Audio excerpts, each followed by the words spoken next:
কি সমস্যা কি আপনার? আপনি জানাই তো টিনের ছেলে কাউ বইতে পারতেছে না। সকালবেলা কি খাইয়া দেয় আপনার কোনো কাম নেই? মাসের বাসার সামনে পড়ছেন ক্যান্সেল করতে। বাস চিনেন? বাস বাসি চিনাইতে পারছস? বাসি চিনাইতে পারস নাই। তোর বাপ তো বাসের দোকানদার।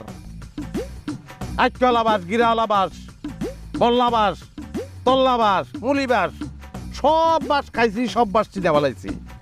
ফুল চিনাইতে পারস নাই। রুচি লাগে ফুল চিনাইতে। ফুল দিতে রুচি লাগে, ওই রুচিটা নাই। কেমনে চিনব? অনেক ইচ্ছা ছিল রে, ইচ্ছা ছিল তরে নিয়া তোর হাতটা ধরিয়া কাশবোর্ডে স্লো মোশনে দৌড়াবো। ইচ্ছা ছিল তোর ধরে এইভাবে ছবি তুলবো। ইচ্ছা ছিল তোর পিঠের লাগে পিঠ থেকে এইভাবে ছবি তুলবো। ইচ্ছা ছিল তোর হাত দুইটা ধরে আর হাঁটু করে বইয়ে থেকে একটা ছবি তুলবো। কিছুই এলো না, কিচ্ছু হয় নাই। দেখি নাই কিছু তুই আমারে। অনেক কষ্ট